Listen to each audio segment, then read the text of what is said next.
Now, since there are indicators that you might be a Pelagian or even a semi-Pelagian, we have discovered that there's an entire group of Southern Baptists who have one of the indicators of Pelagianism, and they've published about it. They've even been open about it. They have. This traditionalist statement that was put out a couple years ago is very clearly denies the federal headship of Adam in regards to the doctrine of original sin, just like Pelagius did. And in fact, when you look at Pelagius' interpretation of Romans chapter 5, verse 12, sounds a lot like what these Southern Baptists are saying. You gotta be kidding me. And Dr. David Allen of Southwestern Baptist Theological Seminary signed the traditionalist statement. So, he has one indicator. He agrees with Pelagius on one thing, and that therefore means he's a Pelagian. We have a Pelagian in charge of theology at Southwestern Baptist Theological Seminary. There you go. I hope everybody acts immediately. This needs to be brought to the attention of the leadership. Well, the leadership might be Pelagian too, but brought to the attention of leadership, needs to be taken care of, right? Now, hopefully everyone's sitting there going, no, wait a minute. There's something wrong in your argumentation. And there was. And there is. That would be foolish argumentation. Now, everything I said was true. There are indicators.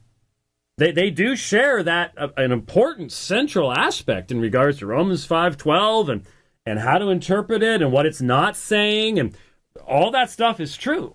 But where's the problem then? It's pretty simple. Let me defend Dr. Allen, because in the rest of the program, I'm going to be refuting Dr. Allen and his long-term cavil and falsehood against me, which he has refused to accept correction on over and over again, and I don't think he's going to accept correction even now, no matter how clearly and fully I refute it.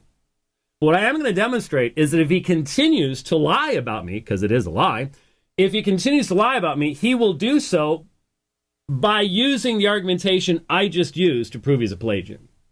Just that simple. What I mean by that is this. Dr. Allen would say, I'm not a Pelagian. Look at all the things that I affirm that Pelagius would not.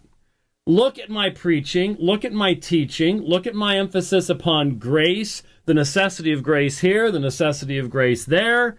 I disagree with Pelagius here, I disagree with Pelagius there.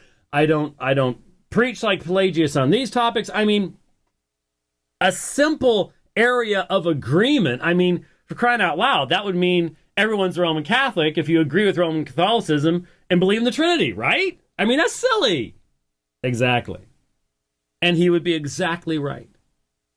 You do not identify someone's theological position based upon a single marker that someone is identified as, this might mean you're a Pelagian, or this might mean you're a hyper-Calvinist.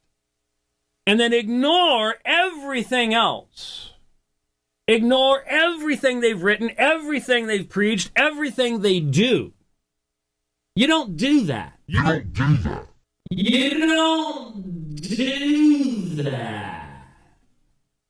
That's wrong. It's muddle-headed. And we all recognize it. And so anybody who would make the argument that, well, hey, there you go. You agree with Pelagius on that, therefore you're a Pelagian, would be arguing in a way that is utterly unworthy of meaningful Christian scholarship.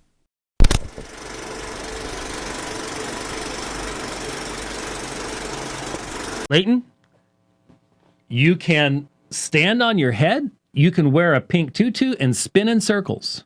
You are a Pelagian.